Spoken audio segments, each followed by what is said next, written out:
ನಮಸ್ಕಾರ. ದೈನಂದಿನ ಚಿಂತನ, the science in Indian rituals and customs. ಆಧ್ಯಾತ್ಮಿಕತೆಯಲ್ಲಿ, ನಮ್ಮ ಸನಾತನ ಧರ್ಮದ ನಾಗರಿಕತೆಯಲ್ಲಿ ಇರುವ ಆಚರಣೆಗಳಲ್ಲಿ ಇರುವ ವೈಜ್ಞಾನಿಕತೆ ಏನು ಅನ್ನೋದನ್ನು ಸುಮಾರು ನಮ್ಮ ಸೀನಿಯರ್ ಸಿಟಿಸನ್ಗೆ 10 ತಿಂಗಳಿಂದ ಬರೆದಿದ್ದೀನಿ. ಸದ್ಗುರುವಾಣಿಯಲ್ಲಿ ಬರೆದಿದ್ದೀನಿ. ಈಗ ಇಂಡಿವಿಜುವಲಾಗಿ ಹೇಳ್ಕೊಂಡು ಹೋಗ್ತೀನಿ.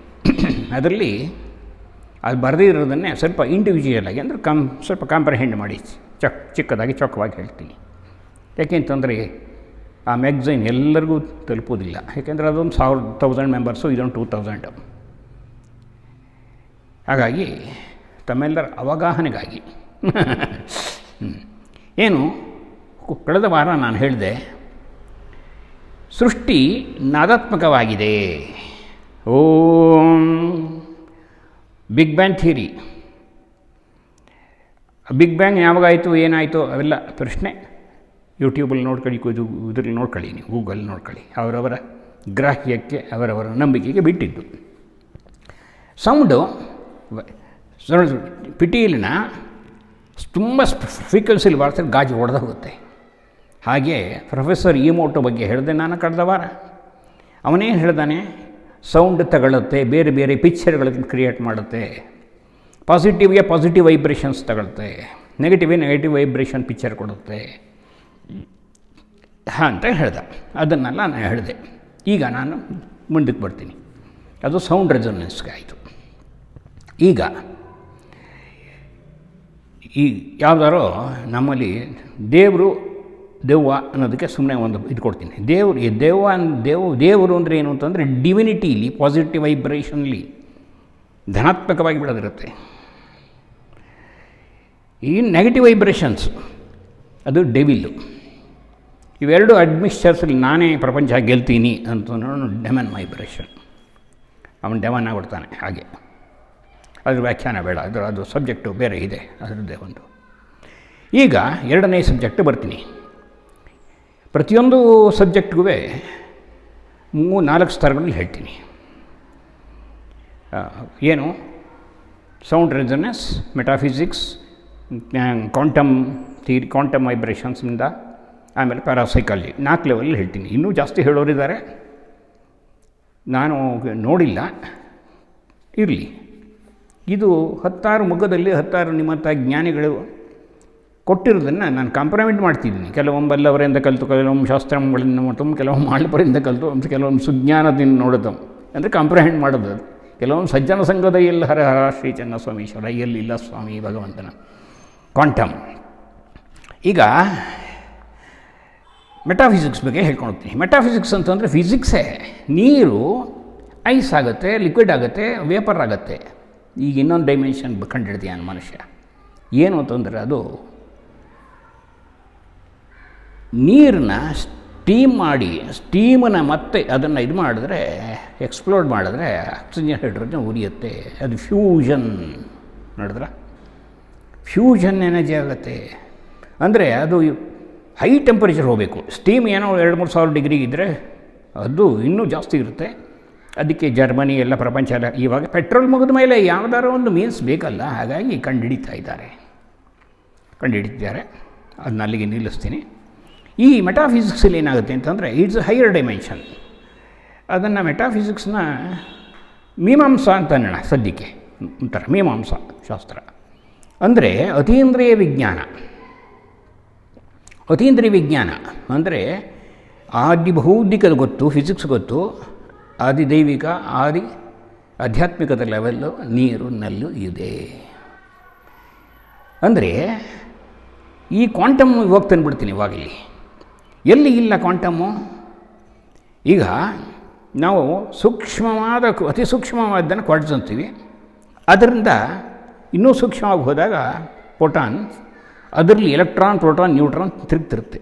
ಸತ್ವ ರಜಸ್ ತಮೋ ಗುಣಗಳು ಒಂದನ್ನೊಂದು ತಿರುಗ್ತಿರುತ್ತೆ. 10⁻32 ಆದಾಗ ಡಿಸಪಿಯರ್ ಆಗುತ್ತೆ. ಅದು ಎಲ್ಲಿ ಡಿಸಪಿಯರ್ ಆಯಿತು ಅದನ್ನ ಸಪ್ರೇಟ್ ಸ್ವಲ್ಪ ಹೇಳ್ಕೊಂಡು ಹೋಗ್ತೀನಿ. ಯಾಕೆಂದರೆ ಕ್ವಾಂಟಮ್ ಥಿಯರಿ ಎಲ್ಲರಿಗೂ ಅದು ಅರ್ಥವಾಗೋದಿಲ್ಲ.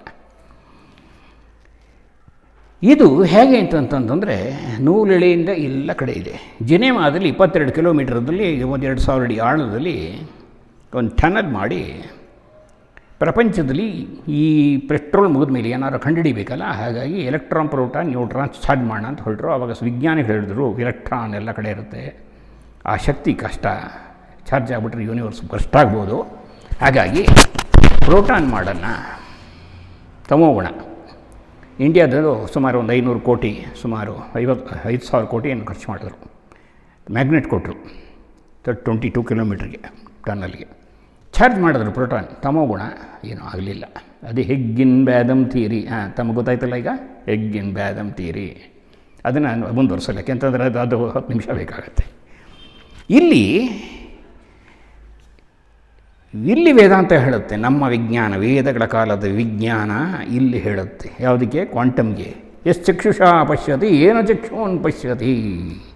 ಕಣ್ಣು ನೋಡ್ತಿದೆ, ಕಣ್ಣೆಲ್ಲ ನೋಡ್ತಿರೋದು, ಇನ್ನು ಹಿಂದೆ ಮನಸ್ಸು ನೋಡ್ತಿದೆ, ಮನಸ್ಸಿನ ಹಿಂದೆ out of which mind is functioning, the mind is projected out of the consciousness, the consciousness is the pervading all, ಎಲ್ಲ ಕಡೆ ಇದೆ. ಅದು ಕೇನೋಪನಿಷತ್ತು. ಒಂದೊಂದು ಉಪನಿಷತ್ತಲ್ಲೂ ಒಂದೊಂದು ಭಯಂಕರವಾಗಿ ಹೇಳ್ಕೊಂಡು ಹೋಗಿದ್ದಾನೆ ವೈಜ್ಞಾನಿಕತೆಯೇ. ಇನ್ನೊಂದು ವರ್ಡ್ ಹೇಳ್ತೀನಿ, ಯನ್ ಮನಸ ನಮನುತೆ ಯನ ಹಿರಮನೋ ಮುತುಂ ತದೇವ ಬ್ರಹ್ಮತ್ವಂ ವಿದ್ದಿ. ಸ್ವಾಮಿ ದೇವಸ್ಥಾನಕ್ಕೆ ಹೋಗಿ ನಾವು ಪೂಜೆ ಮಾಡೋದೇನು? ಎನ್ ಮನಸ ನಮನುತೆ, ಭಗವಂತನನ್ನು ಅಧ್ಯಾರೋಪ ಮಾಡ್ತೀವಿ. ಅಲ್ಲಿ ಜನ ಆಡ್ಕೋತಾರೆ, ಅದರಲ್ಲಿ ದೇವರು ಇದ್ದಾನ, ಇದರಲ್ಲಿ ಇದ್ದಾನ ಅಂತ ಹೇಳೋರಿದ್ದಾರೆ. ಹಿಂದೂಗಳಲ್ಲೂ ಇದ್ದಾರೆ. ಇದಾನ ಅದ್ರ ಕೂತಿಯಾನ ಸ್ವಾಮಿ ದೇವರ ಇಲ್ಲಿಲ್ಲ. Is equal to MC². ಇಡೀ ಜೀವ ಜಗತ್ತರ ಚೈತನ್ಯ ಸ್ವರೂಪವಾಗಿದೆ. ಚೈತನ್ಯ is equal to MC². Eisenhower, Schrodinger ಎಲ್ಲ ಹೇಳ್ಕೊಂಡು ಹೋಗ್ತಾ, ಅದೆಲ್ಲ ನನ್ನ ಟೈಮ್ ಇದಾಗುತ್ತೆ, ವೇಸ್ಟ್ ಆಗುತ್ತೆ. ಕಡೆಗೆ ಬದಲಾಗುತ್ತಿರೋ ಪ್ರಪಂಚದಲ್ಲಿ ಐಸನ್ಹೋವರ್ ಹೇಳ್ತಾನೆ, ಎಲ್ಲರಿಗೂ ನೋಬೆಲ್ ಪ್ರೈಸ್ ಕೊಟ್ಟರು, ಅಂದರೆ ಎಲ್ಲರದ್ದು ಸತ್ಯ ಆದರೆ ಅಬ್ಸಲ್ಯೂಟ್ ರಿಯಾಲಿಟಿ. ಅವನು ಹೇಳ್ದ, ಬದಲಾಗುತ್ತಿರೋ ಪ್ರಪಂಚದಲ್ಲಿ ಮೂಲ ಸ್ವರೂಪವನ್ನು ಕಂಡುಹಿಡಿಯೋಕ್ಕಾಗೋದಿಲ್ಲ. ಅದೇ ಶಂಕರಾಚಾರ್ಯ ಹೇಳೋರು. ಮಿತ್ತು ಜಗತ್ತು ಮಿಥ್ಯ, ಬ್ರಹ್ಮ ಸತ್ಯ, ಅದೇ ಚೈತನ್ಯ ಇಸ್ ಬಿಹೈಂಡ್ ಆಲ್. ಸತ್ಯ ಆತ್ಮ, ಆತ್ಮ ಎಲ್ಲ ಕಡೆ ಇದೆ. ಇದರಲ್ಲಿ ರಿಫ್ಲೆಕ್ಟೆಡ್ ಕಾನ್ಷಿಯಸ್ನೆಸ್ ಆಗಿದೆ.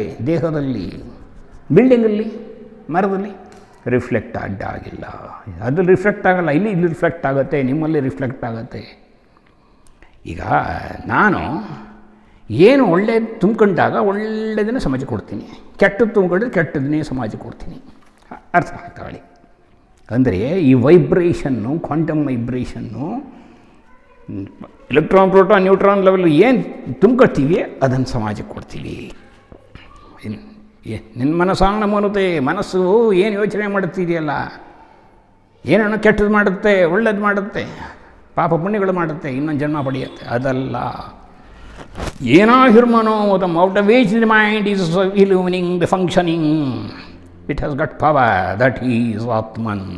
ತದೇವ ಬ್ರಹ್ಮತ್ವಂ ಇದ್ವಿ. ಆತ್ಮನೇ ಪರಮಾತ್ಮ, ಜೀವಾತ್ಮನೇ ಪರಮಾತ್ಮ. ಇಲ್ಲಿ ಬಂತು ವೇದ. ಅಂದರೆ ಅದಕ್ಕೆ ಕನೆಕ್ಟ್ ಮಾಡಿ ಹೇಳಬೇಕು ಅಂದರೆ ಸ್ವಲ್ಪ ವ್ಯಾಖ್ಯಾನ ಬೇಕಾಗುತ್ತೆ. ಇರಲಿ, ಅದನ್ನ ಅಲ್ಲಿ ನಿಲ್ಲಿಸ್ತೀನಿ. ಸಮಯೋಚಿತವಾಗಿ ಮತ್ತೆ ಹೇಳ್ತೀನಿ. ಈಗ ಕ್ವಾಂಟಮ್ನು ಸ್ವಲ್ಪ ಟಚ್ ಮಾಡಿದೆ. Metaphysics, higher dimensions of the physics ಹೇಳ್ಕೊಂಡೋದು. ಸ್ವಲ್ಪ ಹೇಳ್ಕೊಂಡು, ಯಾಕೆಂದರೆ ಚೂರು ಪ್ರತಿಯೊಂದು ಶಬ್ದದಲ್ಲೂ ಹೇಳ್ಕೊಂಡು ಹೋಗ್ತೀನಿ. ಈಗ ನೀರಿನ ಮೇಲೆ ಹೇಳ್ತಾ ಇದ್ದೀನಿ. ಈಗ ಪ್ಯಾರಾಸೈಕಾಲಜಿ ಎಲ್ಲ ಹೋಗಿ ಬರ್ತೀನಿ. ಪ್ಯಾರಾಸೈಕಾಲಜಿ ಅಂದರೆ ಏನು? ಒಂದು ಮನೋವಿಜ್ಞಾನ. ಈಗ ವಿಷ್ಣು ಸಹಸ್ರನಾಮ ಹೇಳಿದ್ರೆ, ವಿಷ್ಣು ಸಹಸ್ರನಾಮವನ್ನು ಹೇಳಿದ್ರೆ ನಮ್ಮ ಸೆಲ್ಸಲ್ಲಿ ವೇರಿಯೇಷನ್ ಆಗಿರೋ ಸೆಲ್ಸು, ಟಿ ಸೆಲ್ಸ್ ಇದಾಗಿ ಎಲ್ಲವೂ ಡಿಸ್ಟ್ರಾಯ್ ಆಗುತ್ತೆ. ಬನ್ನಂಜಿಯವರು ಹೇಳಿದ್ರು, ಅರಳಮಲ್ಲಿಗೆ ಪಾರ್ಥಸಾರಥಿಯವರು ಹೇಳಿದ್ರು, ಕ್ಯಾನ್ಸರ್ ಕ್ಯೂರ್ ಆಗುತ್ತೆ. 6 ಲೀಟ್ರ್ ರಕ್ತ ಏನೋ ಬೇಡ ಸ್ವಾಮಿ ಹೇಳುವನಿಗೆ. ಅದರಲ್ಲಿ ಸ್ಮರಣ ಮಾತ್ರೇಣ ಜನ್ಮ ಸಂಸಾರ ಬಂಧನಾತ್ ವಿಮುಚ್ಯತೆ ನಮಸ್ತಸ್ಮೈ ವಿಷ್ಣುವೇ ಪರವಿಷ್ಣುವೇ. ಗೋಧರ್ಮ ಸರ್ವಧರ್ಮಾಣ. ಧರ್ಮ ಅಂದರೆ ಏನು? ದೇವರು ಅಂದರೆ ಏನು? ಕಿಮೇದಂ ದೈವತಂ ಲೋಕೆ. ದೇವರು ಅಂದರೆ ಏನು? ಈ ಪ್ರಶ್ನೆಗಳು ಕೇಳ್ತಾ ಹೋಗ್ತಾನೆ. 5,000 ವರ್ಷದ ಹಿಂದೆ, 5,000 ವರ್ಷದಿಂದ 5,000 ವರ್ಷಗಳು ಬಂದಿದೆ ಮಹಾಭಾರತಕ್ಕೆ. ಇವತ್ತು ಇಂಗ್ಲೀಷ್ಗೆ ಯಾವುದೋ ಒಂದು 4-5 ಪಾತ್ರಗಳಿದ್ದರೆ ಸಾಕು. ಯಾವ್ಯಾವುದು merchant of Venice, Julius Caesar, ಅದು ಇದು ಎಲ್ಲ ನಮ್ಮಲ್ಲಿ ಮಹಾಭಾರತದಲ್ಲಿ 1,25,000 ಶ್ಲೋಕ. ಎಷ್ಟು ಪುಟ ಅದು? 2,000 ಪುಟ ಅಷ್ಟಾಗುತ್ತೆ. ಪಾತ್ರಗಳೆಷ್ಟು? 700-800 ಪಾತ್ರಗಳು. ಎಷ್ಟು PhD ಕೊಡ್ತೀರಾ? ಏನು ಕೊಡ್ತೀರಾ ನೊಬೆಲ್ ಪ್ರೈಸ್ ಅವರಿಗೆ?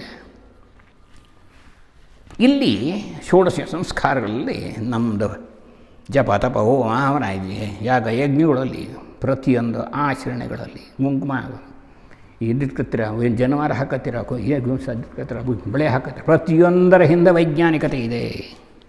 ಈಗ ನೀವು ಪ್ಯಾರಾಸೈಕಾಲಜಿ ಕಾಶಿಗೆ ಹೋಗ್ತೀರ, ಧರ್ಮಸ್ಥಳ ಹೋದ್ರೆ ಡೈಲಿ ಸಂಧ್ಯಾ ವಂದನೆ ಮಾಡ್ತೀರ, ನಿಮ್ಮದೇ ಆದ ರೂಪರೇಖೆಗಳಲ್ಲಿ ಒಂದು ದೇವನ ಪೂಜೆ ಮಾಡ್ತೀರ. ಏನು ಒಳ್ಳೆಯದಾಗುತ್ತೆ? ಹೋಗಿ ನೋಡಿ, ನಿಮಗೆ ಅದು ಹರಿಸ್ಕೊಂಡಿರೋರು ವಾಸಿಯಾಗಿರುತ್ತೆ. ಯಾಕೆ? ಆ ಸ್ಟ್ರಾಂಗ್ ಫೇತ್ ಅದು ಸ್ವಾಮಿ. Autosuggestion. ಅವನು ಸಜೆಸ್ಟ್ ಮಾಡ್ತಾನೆ. ರಾತ್ರಿ ಅದಕ್ಕೆ 4 ಗಂಟೆಗೆ ಹೇಳ್ತೀವಿ, 5 ಗಂಟೆಗೆ ಹೇಳ್ತೀವಿ ಅಂದರೆ ಹೇಳ್ತೀವಲ್ಲ, ಯಾಕೆ ಕರೆಕ್ಟಾಗಿ 5 o'clock ಹೇಳ್ತೀವಿ.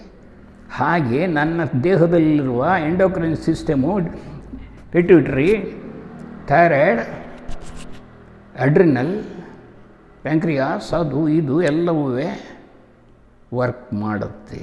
ಪೀನಲ್ ಗ್ಲ್ಯಾಂಡ್ ಆರ್ಡರ್ ತಗೊಳುತ್ತೆ, ವರ್ಕ್ ಮಾಡುತ್ತೆ.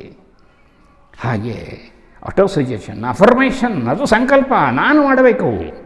ಯಾವ ಪುರೋಹಿತ ಮಾಡುವುದಲ್ಲ. ದೇವಸ್ಥಾನ ಯಜಮಾನ ಗೋತ್ರ ದೋಷ ಆಯುರಾರೋಗ್ಯ ಐಶ್ವರ್ಯ ಅಭಿವೃದ್ಧಿ ತಮ್ಮ ಏನದು 5 ರೂಪಾಯಿ 2 ರೂಪಾಯಿ ಟಿಕೆಟ್ಗೆ ಆಯುರಾರೋಗ್ಯ ಐಶ್ವರ್ಯ ಅಭಿವೃದ್ಧರ್ಥಂ. ಏನು ದಾನ ಮಾಡಿಲ್ಲ, ಧರ್ಮ ಮಾಡಿಲ್ಲ, ಪುಣ್ಯ ಮಾಡಿಲ್ಲ, ಪೂಜಾ ಮಾಡಿಲ್ಲ, ಅದು ಬಂದ್ಬಿಡುತ್ತಾ? ಸ್ವಾಮಿ ಸಂಕಲ್ಪ ನಾನು ಮಾಡಬೇಕು, ಅದು ನಿಮಿತ್ತ, ಅದು ನಾನು ಮಾಡ್ಕೋಬೇಕು. ಪ್ರತಿ ದಿವಸ ಮಾಡಬೇಕು, ಪ್ರತಿಯೊಂದು ವಿಷಯಕ್ಕೆ ಮಾಡಬೇಕು. ಇದು ಇಲ್ಲಿ ಮೌಢ್ಯ ಅಲ್ಲ, ಅದು ನಮ್ಮದು ಕೇವಲ ಮೌಢ್ಯ ಅಲ್ಲ ನಮ್ಮದು. ಇಲ್ಲಿ ಆಚರಣೆಯ ಒಂದು ಸಂಕ್ರಾಂತಿ ಹಬ್ಬದಲ್ಲಿ ಮಾಡ್ತೀವಿ, ಒಂದು ಮನೆ ಬಾಗಿಲಿಗೆ ಹಬ್ಬ ಮಾಡ್ತೀವಿ, ಒಂದು ತಿರುಪತಿಗೆ ಹೋಗ್ತೀವಿ, ದೇವ್ರ ದರ್ಶನ ಮಾಡ್ತೀವಿ. ಹೀಗೆಲ್ಲ ಮಾಡಿದಾಗ ನಂದು ಕಾನ್ಷಿಯಸ್ನೆಸ್ಸು ಎಲಿವೇಟ್ ಆಗ್ತಾ ಇರುತ್ತೆ. ನೆಗೆಟಿವ್ ವೈಬ್ರೇಷನ್ನಿಂದ ಪಾಸಿಟಿವ್ ವೈಬ್ರೇಷನ್ಗೆ ಹೋಗ್ತಾ ಇರುತ್ತೆ. ದೈವಿ ಪ್ರಜ್ಞೆ, ಅದನ್ನು ನಾನು ಋತುಂಬರ ಪ್ರಜ್ಞೆ ಅಂತೀವಿ ವೇದಗಳಲ್ಲಿ. ನಾವು ಯಾವಾಗಲೂ ಆ ಪ್ರಜ್ಞೆ ತಿನ್ಕೊಂಡ್ರೆ ಅಹಂ ಬ್ರಹ್ಮಾಸ್ಮಿ ಅಂತ ಒಂದು ವೇದ ಹೇಳ್ತಾ, ಇನ್ನೊಂದು ಬ್ರಹ್ಮ ನೀನೇ ಅದು ತತ್ವಮಸಿ, ಇನ್ನೊಂದು ಪ್ರಜ್ಞಾನಂ ಬ್ರಹ್ಮ. ಆ ಪ್ರಜ್ಞೆ ಇಟ್ಕೊಂಡ್ರೆ ನೀನೇ ಬ್ರಹ್ಮ, ಪ್ರಜ್ಞಾನ ಬ್ರಹ್ಮ, ಸರ್ವಂ ಖಿಲ್ವಿದಂ ಬ್ರಹ್ಮ. ಇವರು ಪ್ರಭುಪಾದರು, ಸ್ವಾಮಿ ವಿವೇಕಾನಂದರು ಚಿಕ್ಕ ವಯಸ್ಸಿಗೆ ಹೋದರು ಅಮೇರಿಕಾಗೆ. ಅದ್ಭುತವಾದ ಇದು ಬದಲಾವಣೆ ಮಾಡಿದ್ರು ಹಿಂದೂ ಧರ್ಮದ ಬಗ್ಗೆ. ಪ್ರಭುಪಾದರು ಹೋದರು 70 ವರ್ಷದ ಮುದುಕ, ಕಷ್ಟಪಟ್ಕೊಂಡು ಬೀದಿಲಿ ಹೋಗೋರ ಹತ್ರ ಎಲ್ಲ ದುಡ್ಡು ಇಸ್ಕೊಂಡು ಟಿಕೆಟ್ ತೆಗೆದು ಹೋದರು, ಶಿಪ್ಪಲ್ಲಿ ಹೋದರು. ಅಲ್ಲಿ ಯಾರು ಗೊತ್ತಿಲ್ಲ. ಅಲ್ಲಿ ಒಂದು ಟೈಪ್ ರೈಟರು ದಿನ ಟೈಪ್ ಮಾಡೋರು, ಟ್ರಾನ್ಸ್ಫಾರ್ಮೇಷನ್ ಮಾಡಿದ್ರು 2-3 ವರ್ಷದಲ್ಲಿ. ಜನ ತಲೆ ಬೋಳ್ಸಿದ್ರು, ಜುಟ್ಟು ಬಿಟ್ಟರು, ಕುತ್ತಿಗೆಗೆ ಇಸ್ಕಾನ್ ಹಾರ ಹಾಕ್ಕೊಂಡ್ರು, ಕಚ್ಚೆ ಕಟ್ಟಿದ್ರು, ನಾಮ ಹಾಕಿದ್ರು, ಹರೇ ರಾಮ ಹರೇ ಕೃಷ್ಣ ಕುಣಿದ್ರು. ಎಷ್ಟು ಕಂಟ್ರಿಗಳು ಇವತ್ತು ಇಸ್ಕಾನ್ ಸಂಸ್ಥೆಗಳು. ಇವತ್ತು ಇಸ್ಕಾನ್ ಸಂಸ್ಥೆ ಇಲ್ಲದೇ ಇರೋ ಜಾಗ ಇಲ್ಲ. ಇವತ್ತು ಪ್ರಪಂಚದಲ್ಲಿ ಒಂದೊಂದು ರಾಷ್ಟ್ರದಲ್ಲೂ 4, 8, 10 ಇದೆ ISKCON. Is it not a transformation of publics? ಯಾವ ಕಾಲದಲ್ಲಿ ಎಲ್ಲಿ ಡ್ರಿಂಕ್ಸಿಂದ ಬೂಸಿಂಗಿಂದ ಕೊಲೆಗಳು, ಅತ್ಯಾಚಾರ, ಅನಾಚಾರ, ಭ್ರಷ್ಟಾಚಾರಗಳಾಗ್ತಿತ್ತು, ಅಲ್ಲೆಲ್ಲ ಇವರು ಶಾಂತಿಯನ್ನು ಸ್ಥಾಪಿಸ್ತಿದ್ರು. Is it not a great thing? Is it not a transformation? ಈ ಗೋಲ್ಡನ್ ಬ್ರಿಡ್ಜ್ ಮೇಲೆ ಪ್ರತಿ ನಿಮಿಷಕ್ಕೆ ಪೊಲೀಸ್ ಕಾಯ್ತಿರ್ತಾರೆ ಕ್ಯಾಲಿಫೋರ್ನಿಯಾದಲ್ಲಿ. ಆದರೆ ಅವ್ರು ಕಾರ್ ಮೇಲೆ ಜಂಪ್ ಹೊಡೆದು 10 ಅಡಿ 20 ಅಡಿ 15 ಅಡಿ ಕಟ್ಟಿದ್ರು ಬ್ಯಾರಿಕೇಡು, ಅದ್ರ ಮೇಲೆ ನಾವು ಜೇಮ್ಸೋ ಯಾವುದೋ ನದಿ, ಅದಕ್ಕೆ ಹಾರ್ತಾರೆ. ಯಾಕೆ? ಫ್ರಸ್ಟ್ರೇಷನ್, ಡಿಜೆಕ್ಷನ್, ಡಿಸ್ಪ್ಯಾಷನ್, ಬದುಕು ಅಸಹನೀಯವಾಗುತ್ತೆ. ಯಾಕೆ? ಈ ಟ್ರ್ಯಾಂಕ್ವಿಲಿಟಿಯಲ್ಲಿ ಅವರಿಗೆ ಆನಂದವನ್ನು ಅನುಭವಿಸ್ತಾರೆ. ನಂದ ಬದಲಾಗದೇ ಇರುವ ಸ್ಥಿತಿ, ಆ ಸ್ಥಿತಿ. ಇದರಲ್ಲಿ ಡಿಕಂಡೀಷನ್ ಆಗಿಬಿಡುತ್ತೆ. ತಿರುವಣ್ಣಾಮಲೆಯಲ್ಲಿ ಪಾಲ್ಬ್ರಂಟನ್ ವೈಸರಾಯ್ ಹೋಗ್ತಾನೆ ರಮಣ ಮಹರ್ಷಿಗಳ ಹತ್ರ ಹೋಗಿ ಕೂತ್ಕೊತಾನೆ. ಮನಸ್ಸು ಲಯವಾಗಿಬಿಡುತ್ತೆ, ಆನಂದ ಉಂಟಾಗತ್ತೆ. ನಾನು 10-20 ವರ್ಷ ಹೋದೆ. ಯಾಕೆ? ಅಲ್ಲಿ ಎಳೆಯುತ್ತೆ ನಮ್ಮನ್ನು ಮನಸ್ಸು ಆ ಡೇಟ್ಗೆ. April 14 new Tamilars day. 14 kilometre ಪ್ರದಕ್ಷಿಣೆ ಬರ್ತಾರೆ ಮೌನ, ಬರೀ ಕಾಲಲ್ಲಿ. ರಾತ್ರಿ ಎಲ್ಲ ಹೋಗ್ತಿರ್ತಾರೆ, ಹಗಲೊತ್ತು ಬಿಸಿಲು ಜಾಸ್ತಿ. ಅವರು ಧ್ಯಾನ ಮಾಡ್ತಿದ್ದ ಜಾಗದಲ್ಲಿ ಇವತ್ತಿಗೂ ಡಿವೈನ್ ವೈಬ್ರೇಷನ್. ಬೆಟ್ಟದ ಮೇಲೆ ಹೋದರೆ ನಿಮಗೆ ಯೋಚನೆ ಮಾಡೋಕ್ಕೆ ಆಗೋದಿಲ್ಲ. ಯಾಂತ್ರಿಕವಾಗಿ ಹೋಗಿ ಹತ್ತಿ ಇಳಿದ್ರೆ 2-3 ಅವರ್ಸ್ ಬರ್ತೀರಾ. ಅದು ಜ್ಯೋತಿರ್ಲಿಂಗ, ವಾಯುಲಿಂಗ, ಅದು ವಾಯುಲಿಂಗ, ಇದು ಪಂಚಲಿಂಗಗಳಲ್ಲದು. ನಂಬಿಕೆ ಅಲ್ಲ, ಅಲ್ಲಿ ಹೋಗಿ ಅನುಭವಿಸಿ. ಬೇಕಾಷ್ಟು ಜನ ಹೋಗ್ತಾರೆ, ಪಾಲ್ಬ್ರಂಟನ್ ಏನು, ಬೇಕಾಷ್ಟು ಜನ ವೈಸ್ರಾಯ್ಗಳು, ಮ್ಯಾಜಿಸ್ಟ್ರೇಟ್ರುಗಳು ಎಲ್ಲ ಹೋಗ್ತಾರೆ. ವೆಂಕಟರಮಣ ಅಯ್ಯರ್ ಅಂತ ಒಬ್ರು ಹೋಗ್ತಾರೆ, ಮ್ಯಾಜಿಸ್ಟ್ರೇಟು. ಪ್ರಶ್ನೆ ಕೇಳಬೇಕು ಅಂತಾರೆ ಅವರು. ಮೌನ ವ್ಯಾಖ್ಯಾ ಪ್ರಕಟಿತ ಪರಬ್ರಹ್ಮತ್ವಂ ಯಮಾನಂ ಗುರೋಸ್ತು ಮೌನ ವ್ಯಾಖ್ಯಾನಂ ಶಿಷ್ಯೋಸ್ತು ಚೆನ್ನ ಸಂಶಯ. ದಕ್ಷಿಣಾಮೂರ್ತಿ ಸ್ತೋತ್ರದಲ್ಲಿ ಬರುತ್ತೆ. ಗುರು ಮೌನವನ್ನು ಹೇಳಿದಾಗ ಶಿಷ್ಯರು ಮನಸ್ಸು ಲಯವಾಯಿತು. ಆ ಅಧಿಕಾರ ಬೇಕು ಹೇಳೋರಿಗೆ. ಅವ್ರ ನೋಟ ಮೌನವನ್ನು ತಂದುಬಿಡಿತ್ತು. ಪಾಲ್ಬ್ರಂಟನ್ ಪ್ರಶ್ನೆನೇ ಕೇಳೋಕ್ಕಾಗ್ತಿರಲಿಲ್ಲ. ಮೌನವಾಗಿ ಆ ಮೌನದಲ್ಲಿ ತಮ್ಮನ್ನೇ ಮರೆಸ್ಬಿಡೋರು. That is the experience. ಇವತ್ತು ಅಲ್ಲಿ ಹೋಗಿ ನೋಡಿದ್ರೆ 2-3 ಸಾವಿರ ಜನ ಬರ್ತಾರೆ ಫಾರಿನರ್ಸು. ಅವ್ರಿಗೇನು ಥಿಯರಿ ಗೊತ್ತು?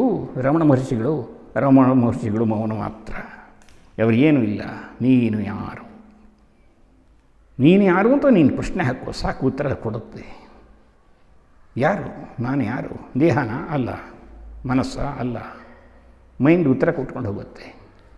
ಸ್ವಲ್ಪ ಅವರ ಅಕ್ಷರರಮಣ ಮಾಲೆ ಅಂತ ಬೇಕಾದಷ್ಟು ಉಪದೇಶ ಸಾರ, ಅಕ್ಷರರಮಣ ಮಾಲೆ ಅಂತೆಲ್ಲ ಅದನ್ನು ಅವರು ತಮಿಳಲ್ಲಿ ಹಿಡಿದನ್ನು ಕನ್ವರ್ಟ್ ಮಾಡಿದ್ದಾರೆ. ಹೀಗೆ ಒಂದು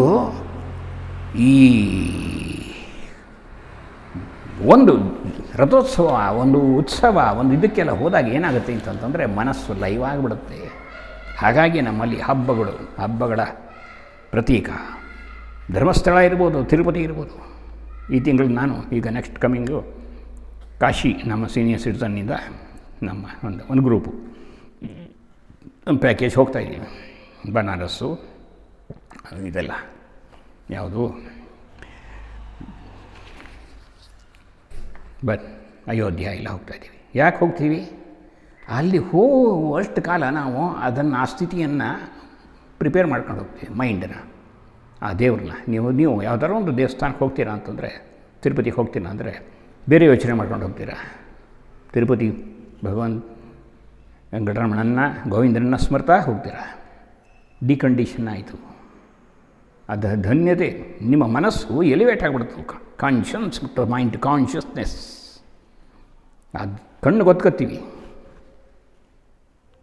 ಅದರಲ್ಲಿ ಹೋಗುವಿಕೆಯಲ್ಲಿ ಅಲ್ಲಿ ಇದರಲ್ಲಿ ನೀವು ಒಂದು ಡಿವೈನ್ ವೈಬ್ರೇಷನ್ ತಗೋತೀರ. ಯಾಕೆ ಇಲ್ದಿರ ಡೆಮನ್ ವೈಬ್ರೇಷನ್ ಕುಣಿತಿರುತ್ತೆ, ಡೆವಿಲ್ ವೈಬ್ರೇಷನ್ಸ್.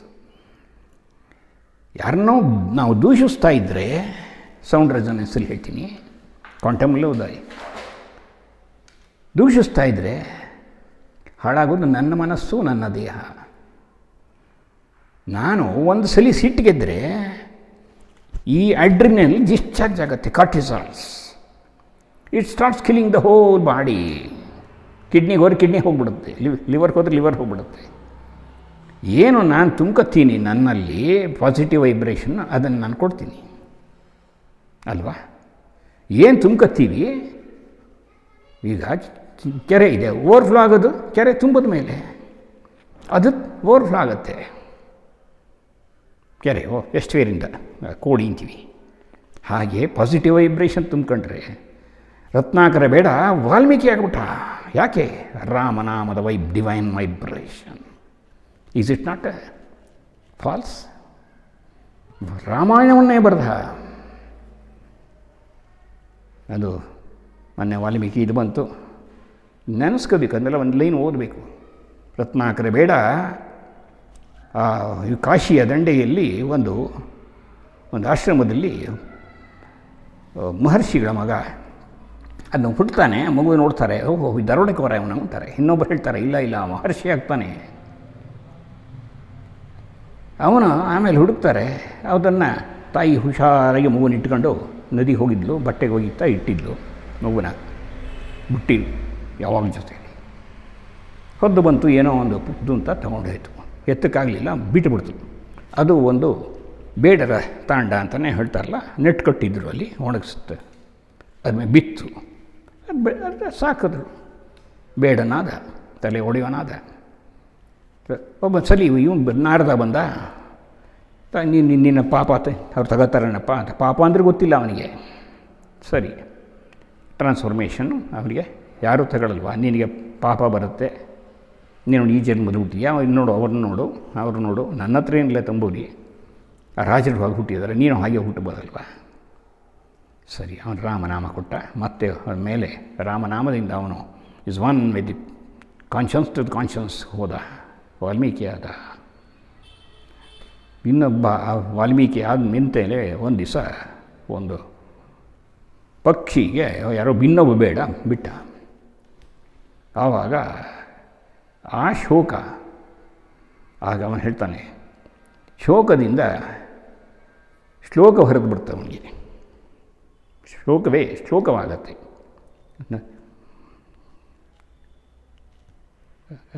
ಅದು ಜ್ಞಾಪಕ ಬರ್ತಿಲ್ಲ, ಇರಲಿ, ಅದು ಮತ್ತೆ ಹೇಳ್ತೀನಿ. ಶೋಕವಾಗಿ ನಿನ್ನ ಶೋಕವೇ ಶ್ಲೋಕವಾಗಲಿ ಅಂತ ಮತ್ತೆ ನಾರದ ಹರಿಸ್ತಾನೆ. ಆಗ ಅವನಿಗೆ ಅದು ರಾಮಾಯಣ ಅವನಿಂದ ಬಂತು. ಅಂದರೆ ನಾನು ಏನು ತುಂಬ್ತೀವಿ ಅದು ಸೌಂಡ್ ರೆಸೊನೆನ್ಸ್ ಆಗುತ್ತೆ, ಅದೇ ಕ್ವಾಂಟಮ್ ವೈಬ್ರೇಷನ್ ಆಗುತ್ತೆ, ಅದೇ ಮೆಟಾಫಿಸಿಕ್ಸ್ ಆಧ್ಯಾತ್ಮಿಕತೆಯ ಅಥವಾ ಆಧ್ಯಾತ್ಮಿಕತೆಯ ದಾರಿಯಾಗತ್ತೆ. ಅದೇ ನನ್ನ ಪ್ಯಾರಾಸೈಕಾಲಜಿ, ನನ್ನ ಭಾರತೀಯರಲ್ಲಿರೋದು ಪ್ಯಾರಾಸೈಕಾಲಜಿ. ಏನು ದೃಢವಾದ ನಂಬಿಕೆ ಇಲ್ಲದ್ರೆ ನಮಗೆ ಆಚರಣೆ ಮಾಡದಿದ್ದರೆ ನಮಗೆ ತೃಪ್ತಿ ಸಿಕ್ಕೋದಿಲ್ಲ. ಏನು ಬೇಡಿ, ನೀವು ಸಂಧ್ಯಾ ವಂದನೆ ಪ್ರಾರಂಭ ಮಾಡಿ, ಒಂದು ದಿವಸ ಮಾಡಿದರೆ ಇಲ್ಲಿ ಏನೋ ಕಳ್ಕೊಂಡು ಹಾಕಬೇಕಾಗುತ್ತೆ. ಯಾಕೆ? ಅದು ಧ್ಯಾನ. ಋಷಿಗಳು ಆ ಸ್ಥಿತಿಯಲ್ಲಿ ವೇದಗಳನ್ನು ಬರೆದರು. ಧ್ಯಾನ ಅವಸ್ಥಿತ ತದ್ಗತೆ ನಮನಸಾ ಪಶ್ಯಂತಿ ಯಂ ಯೋಗಿನಃ ಯಂ ಬ್ರಹ್ಮಣ ವರ್ಣೇಂದ್ರ ರುದ್ರಮರದಸ್ತಮ್ಮಂತೆ ದಿವ್ಯೈಸ್ತವೈ. ಆ ಧ್ಯಾನಾವಸ್ಥೆಯಲ್ಲಿ ಅಗಮರ್ಷಣ ಬ್ರಹ್ಮಣಸ್ಪತಿ ಹಿರಣ್ಯಗರ್ಭ ಪಿಪಿಲಾದ ಧ್ಯಾನಾವಸ್ಥೆಯಲ್ಲಿ ಆ ವೇದಗಳಾಶಯಗಳನ್ನು ಬರೆದು ಅದನ್ನು ಕಂಪ್ರಹೆಂಡ್ ಮಾಡಿದ ತನ್ನ ಜ್ಞಾನ ದೃಷ್ಟಿಯಿಂದ. ಅವರವರು ಏನು ಹೇಳಿದರು? ಕ್ಲಿಯರ್ ವಾಯ್ಸ್, ತನ್ನ ದಿವ್ಯ ಜ್ಞಾನ ದೃಷ್ಟಿಯಿಂದ. ಆಗ ರಾಗವಾದ ಮಂತ್ರಗಳನ್ನು ಋಗ್ವೇದವಾಗಿ, ಗದ್ಯಭಾಗದ ಮಂತ್ರವನ್ನು ಯಜುರ್ವೇದವಾಗಿ, ಯತಿರಾಗದ ಮಂತ್ರವನ್ನು ಸಾಮವೇದವಾಗಿ, ವ್ಯವಹಾರ ಅಥರ್ವಣ ಮೇಲೆಗೆ ವೇದ ಹೀಗೆಲ್ಲ ಬರುತ್ತೆ. ಮುಂದಿನ ಇದರಲ್ಲಿ ಸಂಕಲ್ಪ, ಹೀಗೆ ಪ್ರತಿಯೊಂದು ಮಂತ್ರಿಗಳು ಜಪ ತಪ ಹೋಮ ಹವನದ ಬಗ್ಗೆಲ್ಲ ನಾನು ಹೇಳ್ಕೊಂಡು ಹೋಗ್ತೀನಿ. ಚಂದ್ರಶೇಖರ್ ತುರ್ವೇಕರೆ ಇದಕ್ಕೆ ಯೂಟ್ಯೂಬ್ಗೆ ಸಬ್ಸ್ಕ್ರೈಬ್ ಆಗಿ. ತಿಳಿದಿಂದ ಸ್ವಾಧ್ಯಾಯನ ಪ್ರಮತಿತವ್ಯಂ, ಕೊಡಬೇಕು ನಮ್ಮದು ಋಣ.